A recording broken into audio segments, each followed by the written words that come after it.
Je lève mes mains vers les cieux, je te donne mon cœur, je dirai à mon âme, tu es Dieu de tout.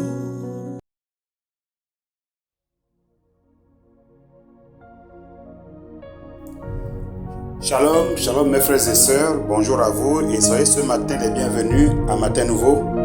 Nous sommes à notre 5e matinée sur notre thématique « Pourquoi certaines personnes ne guérissent pas malgré les prières qu'elles peuvent recevoir des hommes de Dieu ou qu'elles peuvent proclamer elles-mêmes ». Et ce matin, nous avons un autre sous-thème « L'incrédulité générale ». Hier, nous avons vu, bien aimé, qu'une absence totale de la foi et même une foi insuffisante peut nous empêcher de recevoir une guérison, de recevoir un miracle, de recevoir une délivrance. Parce que Dieu est le rémunérateur de notre foi. Ceux qui ont foi en Jésus, ceux qui ont foi en Dieu, bien-aimés, finissent par lui faire confiance et le chercher. Si vous n'avez pas confiance en Dieu, ça veut dire que vous n'avez pas foi en lui et donc vous n'allez pas le chercher. Dans Hébreux chapitre 6, chapitre 11, autant pour moi, verset 6, Dieu dit qu'il est le rémunérateur de ceux qui le cherchent de tout cœur. Si nous cherchons Dieu de tout notre cœur, de toute notre force, de toute notre âme, non seulement Dieu finit par se laisser trouver par nous qui le cherchons de tout cœur, mais aussi en retour, en récompense à notre désir de le rencontrer, Dieu nous bénit, Dieu nous soutient, Dieu nous délivre, Dieu nous guérit, Dieu nous accorde beaucoup d'avantages. Je n'ai pas encore vu quelqu'un qui a rencontré Dieu et sortir pris d'eau. Malheureusement, l'homme est très souvent incrédule et orgueilleux. Et ce comportement irrationnel, bien-aimé, qui nous amène parfois à mépriser la parole de Dieu, à mépriser ceux qui prêchent la parole de Dieu, ce comportement fait de nous des incrédules. Et malheureusement, bien-aimé, les incrédules ne peuvent rien recevoir de Dieu. Dans Matthieu chapitre 10, versets 40 et 41, il est écrit que celui qui vous reçoit celui qui vous a envoyé et par voie de conséquence reçoit Dieu. Celui qui reçoit un prophète, celui qui reçoit un homme de Dieu avec honneur recevra bien heureusement une récompense de prophète. Toutes les bénédictions attachées à cet homme de Dieu lui seront rétrocédées. Malheureusement, bien-aimés, nous confondons beaucoup de choses. Parfois, à cause de la proximité avec l'homme de Dieu, nous finissons par le mépriser. Et ce mépris fait de nous des incrédules. À cause de nos diplômes, à cause de nos richesses, à cause de nos relations, à cause de nos acquis, bien-aimés, nous finissons par mépriser l'homme de Dieu et la parole qu'il peut prêcher. Et ce mépris fait de nous des incrédules.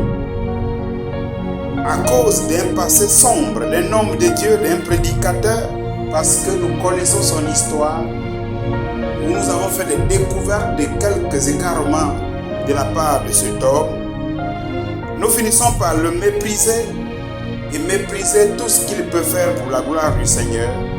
Malheureusement, bien-aimés, cette attitude, ce comportement fait de nous des incrédules. À cause, bien-aimés, des faiblesses linguistiques du prédicateur, il nous arrive malheureusement, et à tort d'ailleurs, de mépriser l'homme de Dieu. Voici, bien-aimés, les comportements qui font de nous des incrédules. Voyez-vous, bien-aimés, notre sentiment d'être meilleur que l'autre nous met toujours dans une position qui rejette tout. Pendant que nous pensons tout connaître, pendant que nous pensons être au-dessus de tout le monde, pendant que nous croyons que nous sommes meilleurs, bien-aimés, nous sommes en train de nous éloigner de la foi. Parce que nous pensons toujours que l'autre n'est rien devant nous. Nous pensons toujours, bien-aimés, que nous connaissons plus que les autres et donc les autres ne peuvent rien nous apporter, ne peuvent pas nous enseigner. Et si donc nous évoluons avec cette attitude, ce caractère, ce comportement, nous n'allons rien apprendre. J'ai envie de te dire, bien-aimé, quel que soit le niveau qui est le tien aujourd'hui, même si on t'appelle sommité, tu as encore des choses à prendre. Celui à qui on ne peut rien enseigner, c'est Dieu. Mais les mortels, chaque mortel, bien-aimé, a une faille quelque part et a toujours besoin de quelqu'un d'autre pour pouvoir l'amener à une connaissance parfaite. C'est donc une erreur de se croire toujours meilleur, parce qu'on n'est jamais meilleur. Nous sommes fermés. Cette attitude, ce comportement, bien-aimé, qui nous laisse croire que nous sommes meilleurs, nous renfermer. On ne se donne aucun espace, aucun petit vide pour pouvoir acquérir une connaissance. Et nous allons rester tout aussi ignorants. Parce que quand nous ne donnons plus un peu de place pour recevoir quelque chose de nouveau, nous allons tourner en rond. Les mêmes connaissances que nous avons eu à acquérir il y a des années ne vont jamais se développer et nous resterons la même personne, nous n'allons pas grandir, nous demeurerons chétifs. Mes frères et sœurs, c'est malheureusement, bien-aimé, une attitude de beaucoup de personnes aujourd'hui tellement orgueilleuse parce que, comme on l'a dit tout à l'heure, on connaît tel, qu'est-ce qu'il peut encore m'apprendre? Celui-là, il ne peut pas me parler. Celui-là, il ne peut rien me dire. Celui-là, je l'ai formé. Celui-là, c'est moi qui ai prié pour lui.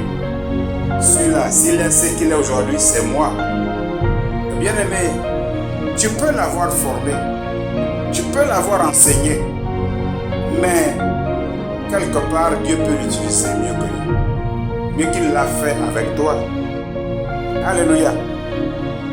Bien-aimés, sortons de l'incrédulité et arrêtons de mépriser le frère, le voisin. Dans Marc chapitre 6, les versets 5 et 6, le Seigneur dit que Jésus-Christ, dans sa localité, n'a pu guérir personne, il n'a pu faire aucun miracle. Pourquoi? Eh bien parce que les gens ne le prenaient pas pour le Messie. Ceux-là qui connaissaient son passé ne le prenaient pas pour le Messie. Ceux-là qui connaissaient entre guillemets ses origines ou qui croyaient connaître ses origines ne le prenaient pas pour Messie. Ainsi, bien-aimés, ils l'ont négligé, ils l'ont méprisé, ils l'ont rejeté et hélas, ils n'ont rien reçu. Alors que lorsque vous avez de la déférence, de la considération, du respect envers un serviteur de Dieu bien-aimé, il n'a pas besoin de prier longuement pour que vous obteniez votre miracle. C'est le mépris qui fait en sorte que quand vous venez vers l'homme de Dieu, plus il prie pour vous, plus votre situation s'aggrave. Faisons ainsi, bien-aimés, très attention lorsque nous demandons des prières à une personne que nous haïssons.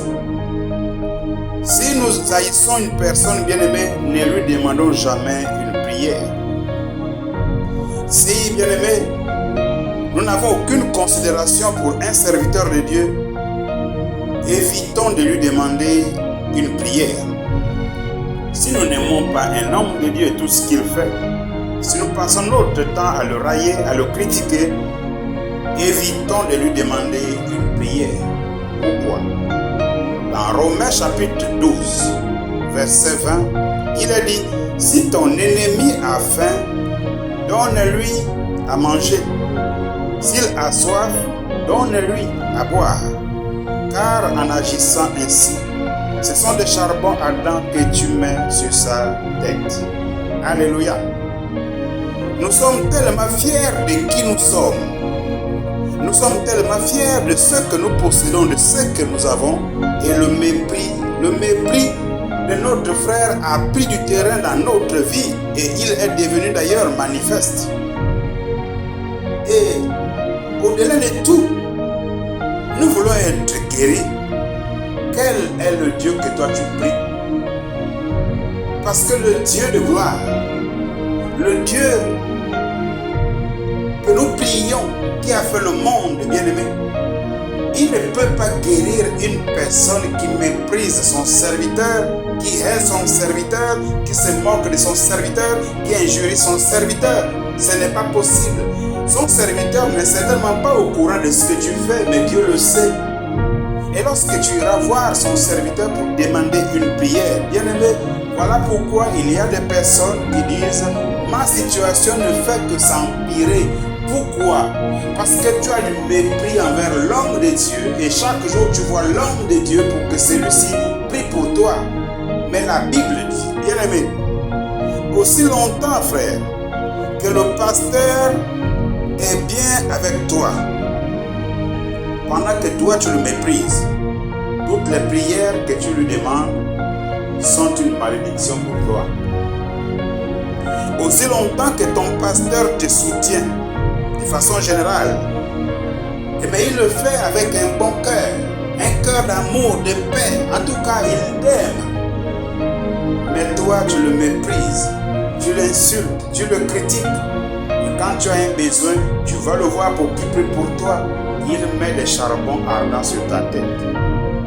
Tant que ton pasteur bien-aimé prie pour toi avec amour, alors que toi tu le détestes, il ne faut pas oublier cela. Ta situation ne se résoudra jamais. Le texte que nous avons lu, bien-aimé, dans Romains 12, verset 20 est clair. Toi, tu viens me demander quelque chose alors que tu es pour moi un ennemi, même si je ne le fais pas. Mais avec amour, je vais prier pour toi. La Bible dit, cette prière est une malédiction. Cette prière est comme des charbons ardents que je pose, que j'amasse sur ta tête.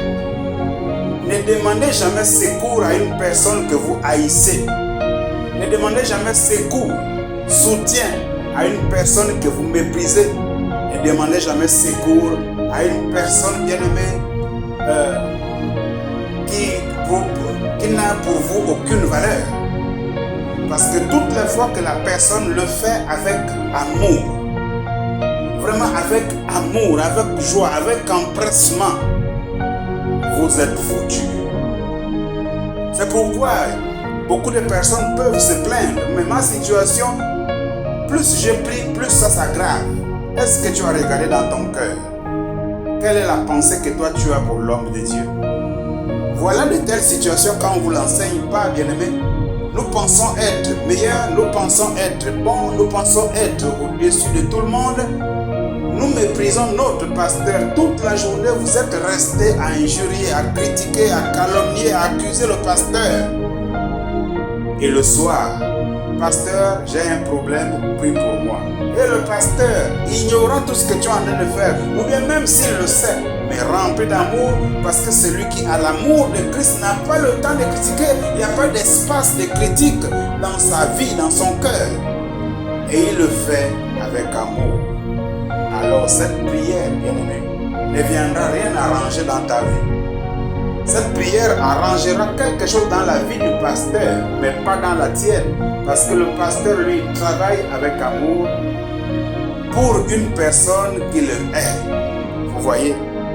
Sachez, mes frères et sœurs, que l'incrédulité, que le mépris de la parole de Dieu et de l'homme de Dieu qui prêche nous ferme la porte de la guérison.